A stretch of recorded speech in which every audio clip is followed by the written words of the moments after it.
like to be directed by guys that you have confidence in? And obviously, you came off. No, that sounds terrible, Josh. No, we go way back. You know, I first worked with Chad on The Matrix, right, which was like 1998, and I met David Leitch on the second and third Matrix films, and we kept in touch. And I saw that they were directing second unit. They, you know, so stuntmen, then action design, then directing second unit.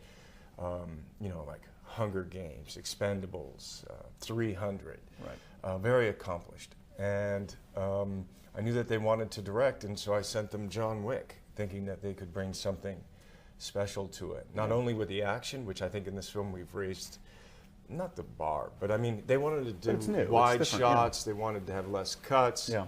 You know, you're like looking at it and you're like, I can't believe it. Did I just see that? Did I just see that? Yes, you did. Is that a pet peeve? Sometimes for me, I mean, from personal experience, it can be done well, but sometimes there's a trend towards very cutty action where you sometimes I can get lost. I don't know what I'm looking at, and that's exactly part of what I like about some of these sequences is you can follow the action and you can see that it's you doing it or whoever doing it in one take. Yeah, you know, I think, you know, the quick cutting, or when it's not successful, it's just a lot of noise and like, what, you know. But then that style can also have, you know, a great visceral impact. Sure. I don't know how much of it has an emotive impact, though, you know. And I think, you know, certainly my experience with, you know, the action that I've done going way back to Point Break or Speed, and certainly the Matrix trilogy, all of these were putting the characters in the world, in the situation, and then seeing it happen. Right. You know, so that's my style. The sequelitis thing that always happens when in our conversations. I feel badly that we've talked so many times about Bill and Ted, but it's only out of love. You know that. I know. Do you feel badly that we and you've talked about this so much because it's now become something where hopefully one day the moment will arrive where you've seen the movie and you're like, Reeves, it was worth the wait. Right? It will be. Where's your optimism level today versus at times when I talk to you, you've not been so optimistic. The BT3 meter, not happening. Where's the meter? It's like it's closer to happening, but not happening. It's like kind of like, yeah, we're fighting a good fight. Yeah. Would we see any other returning characters besides Bill and Ted? Right now, there's the princesses. Really? Yeah.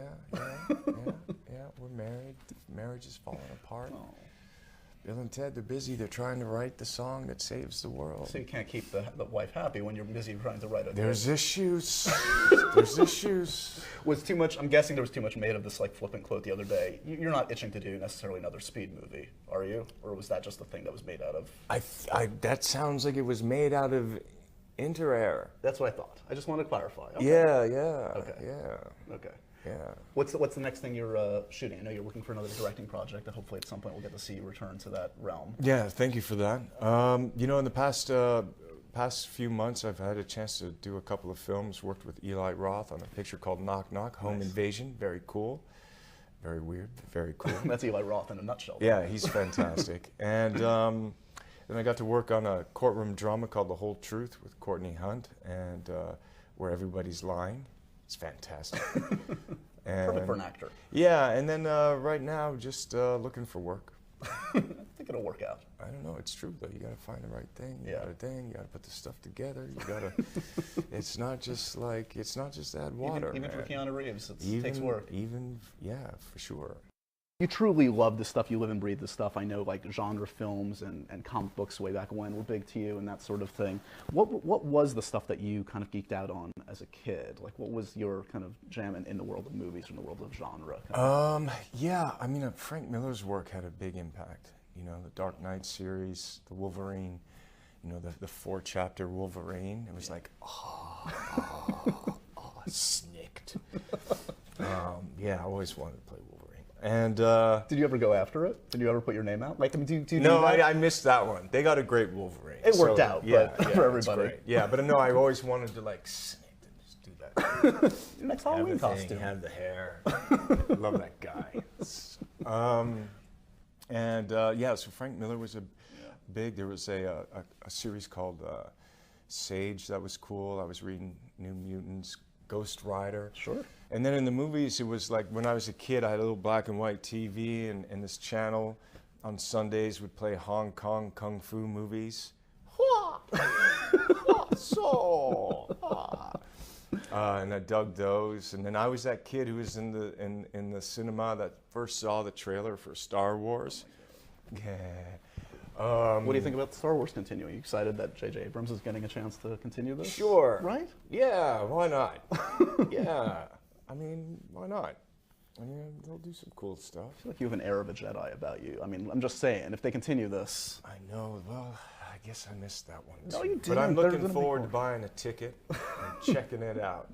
This is the way, as you know, the internet and interviews go nowadays, is you will things into existence. In the last 2 days, you've now been signed 3 different times to do Doctor Strange. It's That's happened. right. I mean, I've caught that recently. I've got to read some Doctor Strange Yeah. or call my agent and see what's going on. Am I right for the role? I think you are, actually. I Yeah. really do. I think Am you'd be I? awesome.